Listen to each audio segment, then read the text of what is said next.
చీకటి పడుతున్న సమయం. పల్లెటూరి వాతావరణం నిశ్శబ్దంగా ఉంది. రాము ఎక్కడో దూర ప్రాంతంలో పరిచయమైన మాయను గుడిలో పెళ్లి చేసుకొని మొదటిసారి తన ఇంటికి తీసుకొస్తాడు.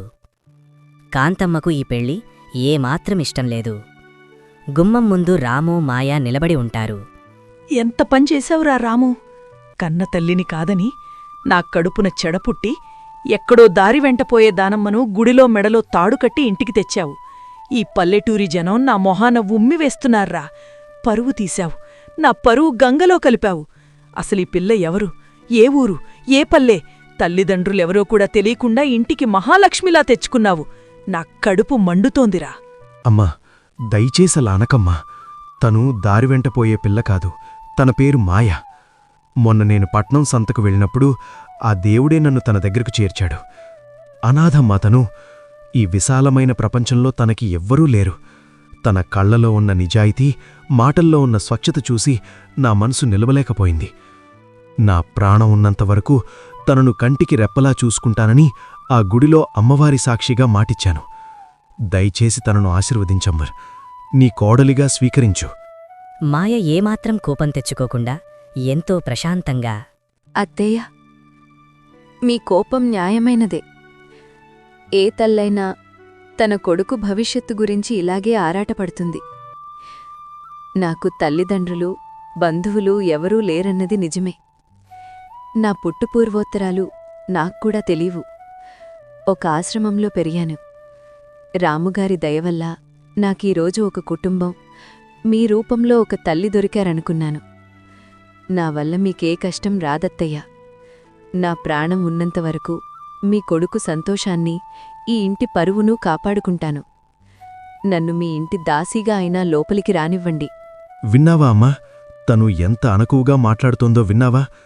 తను ఈ ఇంటికి కోడలు కాదు, దేవతలా మనింటిని మార్చేస్తుంది. ఇక నువ్వు కోపం వదిలేసి ఆ హారతిచ్చి మమ్మల్ని లోపలికి రానివ్వమ్మా. కాళ్ళు నొప్పులు పుడుతున్నాయి. పైగా చీకటి పడుతోంది.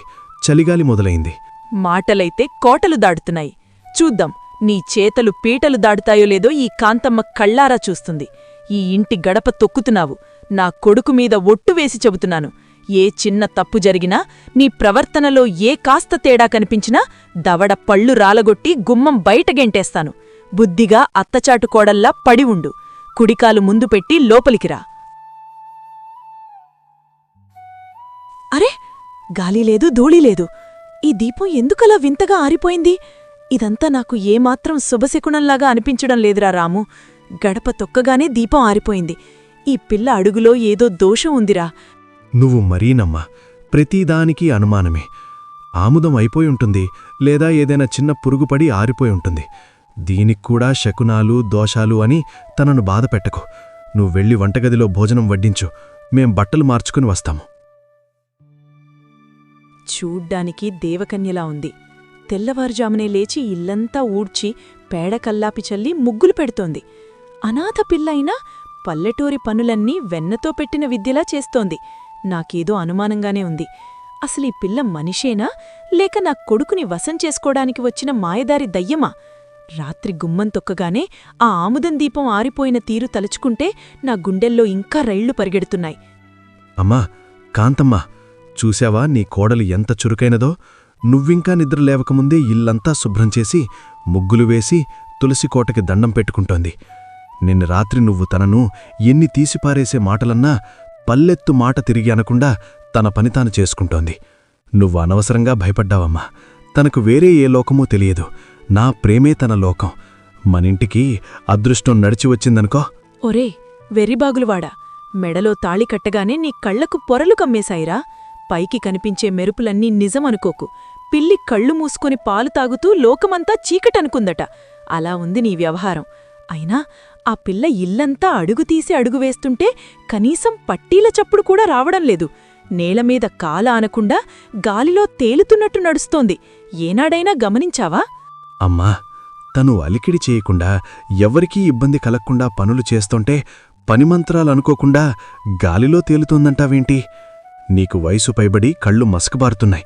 బుర్రలో పిచ్చి ఆలోచనలు పెరుగుతున్నాయి. మాయా, ఓ మాయా, ఇట్రా. మా అమ్మకు నీ చేతులతో వేడివేడిగా పాలు తీసుకురా. నీ చేతి వంట రుచి చూస్తే అయినా నీ మీద అమ్మకు కోపం తగ్గుతుందేమో చూద్దాం. ఒరే రాము, చూడు, కింద చూడురా. నా కళ్ళు నన్ను మోసం చేయడం లేదు. దయ్యం, మహమ్మారి పగటిపూట దొంగవేషంలో మన ఇంట్లోకొచ్చింది.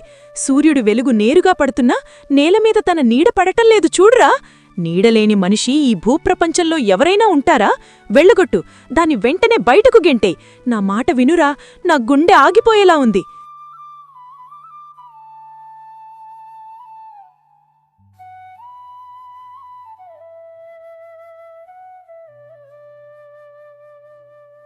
ఏంటమ్మా ఈ పిచ్చివేషాలు? నీళ్ళ కింద పడేశావు. అసలు నీకేమైంది? ఏదేదో మాట్లాడుతున్నావు. నీడ లేకపోవడమేంటి? మాయా, నువ్వు భయపడకు. అమ్మకు ఈ మధ్య మతిస్థిమిత్వం సరిగ్గా లేదు. అత్తయ్య, నేను మీకు ఏ అపకారం చేశానని నన్ను దయ్యమని, మహమ్మారి అని పదే పదే తిడుతున్నారు? నా మీద మీకు ఇష్టం లేకపోతే ఒక్క మాట చెప్పండి. ఈ క్షణమే నేను కట్టుబట్టలతో ఈ ఇల్లు విడిచి ఎక్కడికైనా వెళ్ళిపోతాను. కాని ఇలా లేనిపోని నిందలు వేసి నన్ను మానసికంగా చంపకండి. నాది నిరుపేద బతుకు కావచ్చు, కాని నాకు దేవుడంటే భక్తి, పెద్దలంటే గౌరవం ఉన్నాయి. నేనే మాయావిని కానత్తజా. రాముగారు, నేనిక ఈ ఇంట్లో ఒక్క క్షణం కూడా ఉండలేను. నన్న ఆశ్రమంలోనే తేడి దిగబెట్టండి. మీ అమ్మగారి మాటలు నా గుండెను కోసేస్తున్నాయి. అమ్మా, చూశావా నీ మాటలతో తన మనసు ఎంత గాయపడిందో? నా భార్య కంటివెంట నీరొస్తే నేను తట్టుకోలేను. ఇక ఒక్క మాట అన్నా నేను సహించనమ్మా. నా భార్యను దయ్యం, భూతం అంటే నేను ఈ ఇల్లు వదిలి తనతో పాటు శాశ్వతంగా వెళ్ళిపోతాను. మాయా, నువ్వు ఏడవకు, లోపలికి వెళ్ళు. నేను అమ్మతో మాట్లాడతాను. నా దగ్గరకు రాకు, నా నీడను కూడా తాకకు. రాము పొలానికి వెళ్ళాడు కదా అని నీ అసలు రూపం చూపించడానికి వచ్చావా? నువ్వు మనిషివి కావని నాకు ఉదయాన్నే అర్థమైపోయింది. నీకు నీడలేదు, నీ అడుగుల చప్పుడు లేదు. నా కొడుకు అమాయకుడు కాబట్టి నీ మాయలో పడ్డాడు. కాని ఈ కాంతమ్మను నువ్వు మోసం చెయ్యలేవు. అసలు నువ్వు ఎవరు? దయ్యానివా? మహమ్మారివా? నా ఇల్లు ఎందుకు పట్టుకున్నావు? నా కొడుకుని ఎందుకు బుట్టలో వేసుకున్నావు? నాకు నిజం చెప్పు, లేకపోతే ఈ ఊరి జనాన్ని పిలిచి నిన్ను సజీవ దహనం చేస్తాను. ఎందుకంత కోపం? ఎందుకంత భయం? ఊరి జనాన్ని పిలుస్తావా? పిలువు, గట్టిగా అరుచు. ఎవరొచ్చినా నన్ను మనిషి కాదు అని నిరూపించలేరు. ఉదయం చూసావుగా, నీ కొడుకే నీ మాట నమ్మలేదు. ఇక ఈ ఊరి జనం నమ్ముతారా? కాంతమ్మకు పిచ్చిపట్టి పాపం అనాథ కోడల్ని వేధిస్తోంది అని ఊరంతా నిన్నే తిడతారు. చూసావా కాంతమ్మ, నీకు అన్నీ తెలుసు అన్న అహంకారం ఎంత దారుణంగా పడిపోయిందో? నువ్వు ఎంత అరిచినా ఇప్పుడు ఈ ఇంట్లో నీ మాట వినే నాదుడులేడు. నీ కొడుకు నా కొంగుకు ముడిపడిపోయాడు. నేను ఏడ్చినా నమ్ముతాడు, నేను నవ్వినా నమ్ముతాడు. నా కొడుకు మీద ఏవో మందులు జల్లావు, వాడి కళ్లకు గంతలు కట్టావు. వాడికి నిజం తెలిసే రోజు ఖచ్చితంగా వస్తుంది. అప్పుడు వాడే నిన్ను ఈ ఇంటి నుంచి గెంటేస్తాడు. అసలు నీకు కావాల్సిందేంటి? నా ప్రాణాలా? అయితే తీసుకో, నన్ను చంపేయ్. కాని నా కొడుకుని వదిలేయ్. వాడు ఏ పాపమెరుగనివాడు. వాడి ప్రాణాలకు ముప్పు తెస్తే నేను దేవుడితోనైనా పోరాడతాను. వాడిని నీకు బలి కానివ్వను. బలి? నాకే గనక ప్రాణాలు తీసే ఉద్దేశముంటే నిన్న రాత్రే నీ కొడుకు ప్రాణాలు తీసేదాన్ని కాంతమ్మ. నిన్ను కూడా ఈ పాటికి మట్టిలో కలిపేసేదాన్ని. కాని నాకు కావాల్సింది మీ ప్రాణాలు కావు. మీ ప్రాణాలు తీస్తే నా పగ తీరదు. 100 ఏళ్లుగా ఈ గడప తొక్కాలని, ఈ ఇంటి వారసత్వాన్ని నా గుప్పిట్లోకి తీసుకోవాలని ఎదురుచూస్తున్నాను. ఇన్నాళ్లకు రాము రూపంలో నాకు దారి దొరికింది. ఇప్పుడు ఈ ఇల్లు నాది, ఈ కుటుంబం నాది. నువ్వు భయంతో ప్రతి క్షణం నరకమనుభవించాలి. నీ కళ్ళెదుటే నీ ఇంటిని, నీ కొడుకుని శాశ్వతంగా నావాడిగా చేసుకుంటాను. అది చూస్తూ నువ్వు ఏమీ చెయ్యలేక కుమిలి కుమిలి చావాలి. అదే నాకు కావాల్సింది. 100 ఏళ్లా? అంటే నువ్వు ఈ కాలం దానివి కాదా? మా తాత ముత్తాతల కాలంనాటి పగ ఏదైనా ఉందా? మా కుటుంబం నీకు ఏం ద్రోహం చేసింది? నా కొడుకు పుట్టకముందే చనిపోయిన దానివి వాణ్ణి ఎందుకు వలకేశావు? అసలు వాడికి నీకు సంబంధమేంటి? నీకు అన్నీ తెలుసుకోవాలనుందా కాంతమ్మా? కాని చెప్పను. ఆ రహస్యం ఈ బావి అడుగున ఎంత చీకటి ఉందో నా మనసులో అంతకంటే లోటుగా దాగి ఉంది. దాన్ని నువ్వు తెలుసుకునేలోపు ఈ ఇల్లు నా వశమైపోతుంది. నీ కొడుకు నా మాటల వలలో ఎంతగా చిక్కుకుపోయాడు అంటే రేపు ప్రొద్దున నేను మీ అమ్మను ఇంటినుంచి గెంటెయ్యండి అని ఒక్క కన్నీటి బొట్టు రాలిస్తే వాడు నిన్ను రోడ్డుమీద నిలబెడతాడు. నేను గాలిని కాదు, ఈ ఇంటి గృహలక్ష్మిని. దేవుడున్నాడే, ఆ దేవుడి గుడిలో నువ్వు తాళి కట్టించుకున్నావు కదా, దేవుడి మహిమ నిన్ను అడ్డుకోలేదా? ఆ గుడిలో అడుగుపెట్టిన నువ్వు దయ్యమెలా అవుతావు? దేవుడి సాక్షిగా 3 ముళ్ళు వేయించుకున్న దయ్యం ఈ భూప్రపంచంలో ఎక్కడైనా ఉంటుందా? నాకు సమాధానం చెప్పు. నీ మాయలు ఆ భగవంతుడి ముందు సాగవు. దేవుడు మనుషులకు మాత్రమే సొంతమనుకుంటున్నారా మీరు? దేవుడు పక్షపాత. నాలో ఉన్న అగ్ని, నాలో ఉన్న ఆక్రోశం ఆ దేవుడికి కూడా తెలుసు. నేను చేసిన తపస్సుకు, నా పగకు మెచ్చి ఆ దేవుడే నాకీ అవకాశమిచ్చాడు. ఇది దయ్యం వేషం కాదు కాంతమ్మా, ఒక జన్మ పగ. నువ్వు ఏ గుడికి వెళ్ళినా, ఏ మంత్రగాణ్ణి తెచ్చినా నన్ను ఏమీ చెయ్యలేరు. ఎందుకంటే నేను మీ గడప దాటి లోపలికి రాలేదు. నీ కొడుకే స్వయంగా నా మెడలో తాళి కట్టి నా చెయ్యి పట్టుకుని తన భార్యగా ఈ ఇంట్లోకి తీసుకురొచ్చాడు. ఆ తాళిబంధం నన్ను ఈ ఇంట్లో శాశ్వతంగా ఉండేలా చేసింది. ఆ బంధాన్ని తెంచే శక్తి ఏ దేవుడికీ లేదు. ఇక నీ పోరాటం ఆపు.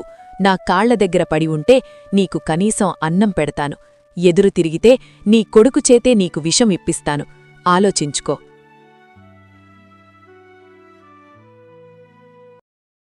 అబ్బా, ఈవేళ పొలంలో పని చాలా ఎక్కువైంది మాయా. కాని ఇంటికి రాగానే నువ్విలా చిరునవ్వుతో మంచినీళ్ళిస్తుంటే నా అలసటంతా ఎక్కడికో ఎగిరిపోయింది. నా అదృష్టం కొద్దీ నువ్వు నాకు భార్యగా దొరికావు. మా అమ్మ ఏమన్నా పట్టించుకోకు, త్వరలోనే తన మనసు మారుతుంది. మీరు ఎంత అలసిపోయారో మీ ముఖం చూస్తుంటేనే తెలుస్తోంది. అత్తయ్యగారి ఏమన్నా భరించగలనుగాని మీరు కష్టపడటం నేను చూడలేను. మీరు కూర్చోండి, నేను లోపలికి వెళ్ళి మీకు వేడివేడిగా భోజనం వడ్డిస్తాను. ఆగు, అడుగు ముందుకు వెయ్యకు. రాము, నువ్వు పొలానికి వెళ్లిన తర్వాత నేను ఊరి చివర ఉన్న అమ్మవారి గుడికి వెళ్లాను. మన ఇంటికి పట్టిన పీడ వదలాలని, మన గడపకు పట్టిన దోషం పోవాలని పూజారిగారితో ప్రత్యేకంగా పూజలు చేయించి అమ్మవారి పాదాల దగ్గర పెట్టిన ఈ పవిత్రమైన కుంకుమ తీసుకువచ్చాను. ఇది పెట్టుకుంటే ఎలాంటి దయ్యమైనా సరే మాడి మసకైపోవాల్సిందే. ఆ అమ్మవారికి ఎదురు నిలిచే శక్తి ఏ దుష్టశక్తికీ లేదు. అమ్మా, నీకు నిజంగానే మతిపోయింది. ఉదయం దయ్యమన్నావు, ఇప్పుడు ఇంటికి పేడ అంటున్నావు. పూజారిగారు కుంకుమిస్తే నువ్వు పెట్టుకో, నన్ను పెట్టుకోమను. అంతేగాని నా భార్యను పరోక్షంగా సూటిపోటి మాటలంటూ ఈ కుంకుమ నాటకమేంటి? నీకు పాతకాలం నాటి కథలు, దయ్యాలు, భూతాలు ఇవే లోకమైపోయాయి. తనని వదిలేయమ్మా. పరోక్షంగా ఎందుకురా? సూటిగానే చెబుతున్నాను. ఉదయం దానికి నీడ లేకపోవడం నా కళ్లతో నేను చూశాను. మధ్యాహ్నం 100 ఏళ్ల పగ తీర్చుకోవడానికి వచ్చానని దాని నోటితో అదే స్వయంగా నా ముందు ఒప్పుకుంది. నువ్వు దాని మాయలో పడిపోయి గుడ్డివాడివైపోయావురా రాము. నా మాట నమ్ము. ఈ కుంకుమ దాన్ని తాకితే చాలు, దాని అసలు రూపం నీకు కళ్ళెదుటే కనిపిస్తుంది. ఏమే, నిజంగా నువ్వు మనిషివే అయితే ఈ అమ్మవారి పవిత్ర కుంకుమ నీ నుదుటిన పెట్టుకో. నీలో ఉన్న దయ్యం భస్మం కాకపోతే అప్పుడడుగు ఈ కాంతమ్మను. అత్తయ్యా, నేను మీమీద ఇంత పగబట్టానని నేను కలలో కూడా అనుకోలేదు.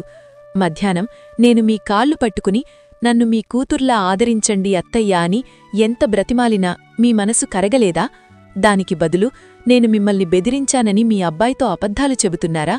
నేను దయ్యమని నిరూపించడానికి ఏకంగా అమ్మవారి కుంకుమం తెచ్చారా? ఇవ్వండత్తయ్యా, ఆ కుంకుమం నా చేతికివ్వండి.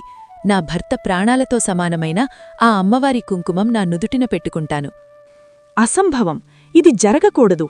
ఆ అమ్మవారి పాదాల ముందు పెట్టిన కుంకుమ పెట్టుకున్నా నీకు ఏమీ కాలేదంటే నువ్వు సామాన్యమైన దయ్యాన్నివి కాదు. నీ మాయ నాకే అర్థం కావడం లేదు. ఇది ఎలా జరిగింది? ఆ కుంకుమ నిన్ను దహించివేయాలి కదా. చాలమ్మా, ఇక చాలు.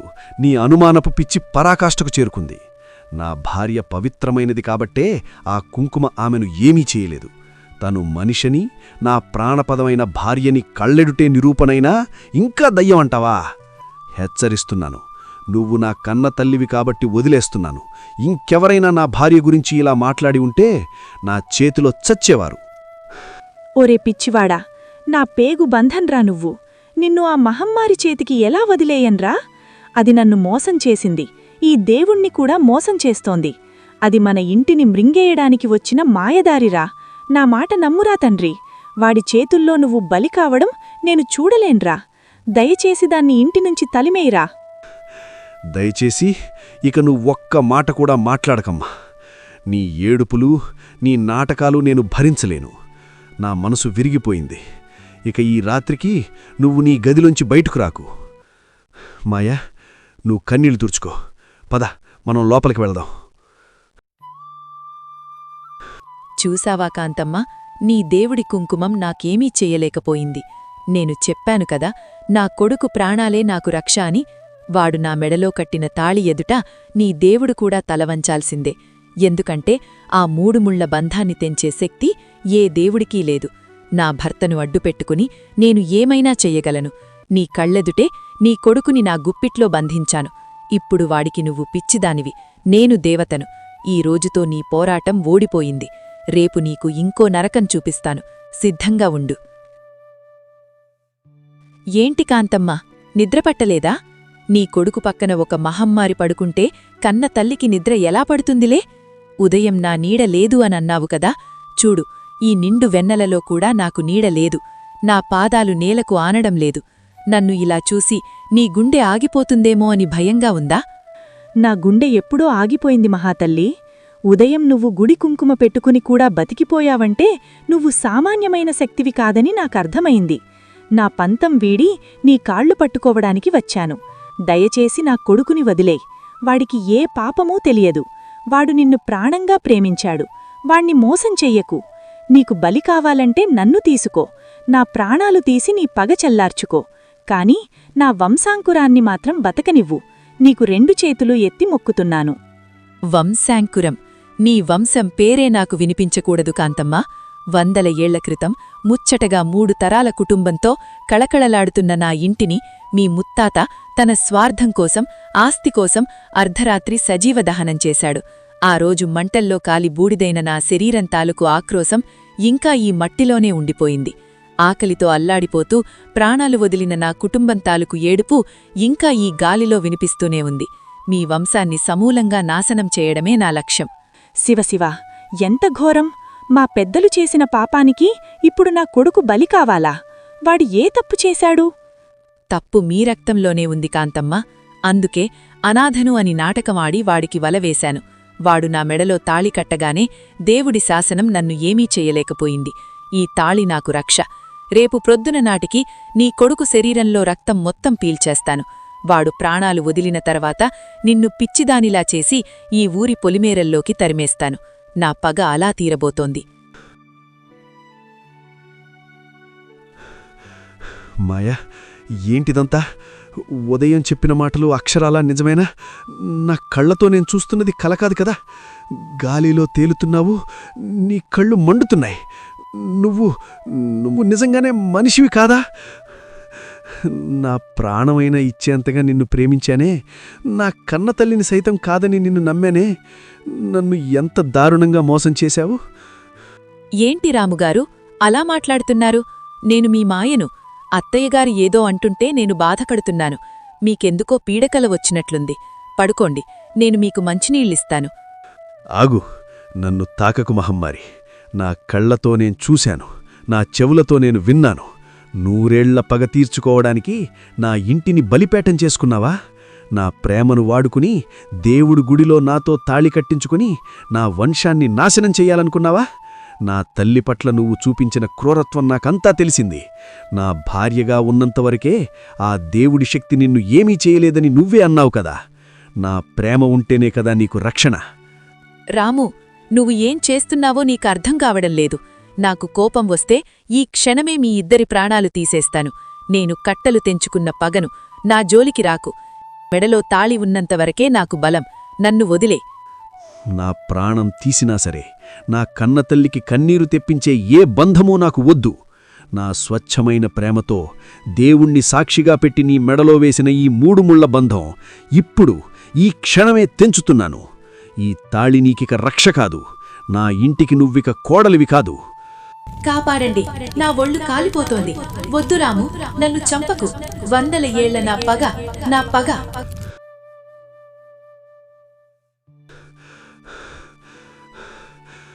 నన్ను క్షమించమ్మా, నన్ను క్షమించు. కన్న తల్లివి నువ్వు చెప్పిన మాట వినకుండా ఆ మహమ్మారి వలలో పడి నిన్ను ఎన్నో మాటలన్నాను. నీ కన్నీళ్లకు కారణమయ్యాను. నా అహంకారమే ఈరోజు నా ప్రాణాల మీదకి తెచ్చింది. నన్ను మన్నించమ్మా. ఏడవకురా కన్నా, ఏడవకు. తప్పు నీది కాదు, ఆ పాడు కాలానిది. నీ ప్రాణాలు దక్కాయి. నా ఇంటికి పట్టిన పీడ వదిలిపోయింది. ఈ కన్నతల్లికి అంతకంటే ఇంకేం కావాలిరా? పీడకల గడిచిపోయింది. ఇక అంతా మంచే జరుగుతుంది. లే నాయనా. రాము, నా కన్నా ఆ మహమ్మారి నిన్ను మింగేస్తోందిరా. రాము, ఎక్కడున్నావురా? అమ్మా, ఏమైందమ్మా? నేనిక్కడే నీ పక్కనే కూచుని ఉన్నాను. పీడకలేమైనా వచ్చిందా? ఒళ్లంతా చెమటలు పట్టాయి. భయపడకమ్మా. అత్తయ్య, దయచేసి ఈ నీళ్లు తాగండి. రాత్రి మమ్మల్ని తిట్టి కోపంతో పూజగదిలోనే పడుకున్నారు. చలికి వణుకుతున్నట్లున్నారు. ప్రశాంతంగా ఊపిరి తీసుకోండి అత్తయ్య. మాయా, నువ్వు మనిషివే కదా తల్లి. నీకు నీడ ఉందా? నువ్వు గాలిలో తేలడం లేదు కదా? ఆ గుడి కుంకుమ, ఆ భయంకరమైన నవ్వు, 100 ఏళ్ల పగ అంతా నా భ్రమేనా? దేవుడా, ఎంత పెద్ద పీడకల కన్నాన్రా నేను. నా గుండె ఆగిపోయినంత పనయింది. నేనున్నాను కదా. ఏంటమ్మా నీ మాటలు? 100 ఏళ్ల పగ ఏంటి? మాయమనిషి కాకపోవడమేంటి? రాత్రి నువ్వు తన్ను గుమ్మం బయట నిలబెట్టి ఏవేవో పరుషమైన మాటలన్నావు. పాపం తను ఏడుస్తూ నిలబడిపోయింది. నువ్వు కోపంతో రాత్రంతా ఇక్కడే కూర్చుండిపోయావు. నీ మనసులో ఉన్న ఆ అనుమానాలే నీకు పీడకలగా వచ్చాయమ్మా. అత్తయ్య, నేను అనాథను అన్న మాటే కాని ఏ పాపమూ ఎరగందాన్ని. నా వల్ల మీకు ఇబ్బందైతే చెప్పండి, కాని ఇలాంటి భయాలతో మీ ఆరోగ్యం పాడు చేసుకోకండి. నేను మీ ఇంటి ఆడపడుచులాగా, ఈ ఇంటి దాసీలాగా సేవ చేసుకుంటాను. నన్ను దయ్యమని మాత్రం అనుకోకండత్తయ్యా. నన్ను క్షమించు తల్లి.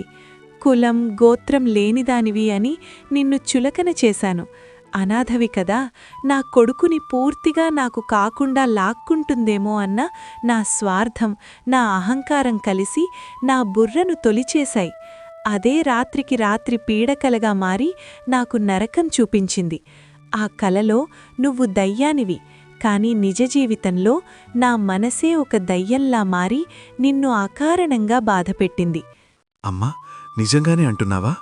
మాయను నువ్వు మనస్ఫూర్తిగా కోడలిగా ఒప్పుకున్నావా? నా ఆనందానికి అవధుల్లేవమ్మా. నిజంగా చాలా థ్యాంక్స్ అమ్మా. ఒప్పుకోవడమేంటిరా? ఈ పీడకల నా కళ్ళు తెరిపించింది. ఇంటికి కోడలు అంటే అదృష్టం, ఆ ఇంటికి వెలుగు. ఆ వెలుగును నేనే అనుమానంతో ఆర్పేయాలని చూశాను. మాయా, ఈ రోజునుంచి నువ్వు ఈ ఇంటి మహాలక్ష్మివి తల్లి. ఇక ఈ ఇంట్లో నీకు ఏ కన్నీరూ ఉండదు. నా మనసులో ఏ అనుమానమూ ఉండదు. దేవుడు నా తప్పును కలలోనే శిక్షించి నిజ జీవితంలో నాకొక దేవుడిలాంటి కోడల్నిచ్చాడు. నన్ను క్షమించు తల్లి. ఈ కథ మీకు నచ్చితే ఒక లైక్ ఇవ్వండి. ఇలాంటి మంచి కథలు ఇంకా రావాలంటే నా ఛానల్ని సబ్స్క్రైబ్ చేయండి. మీ ఒక్క సపోర్ట్ నాకు పెద్ద మోటివేషన్.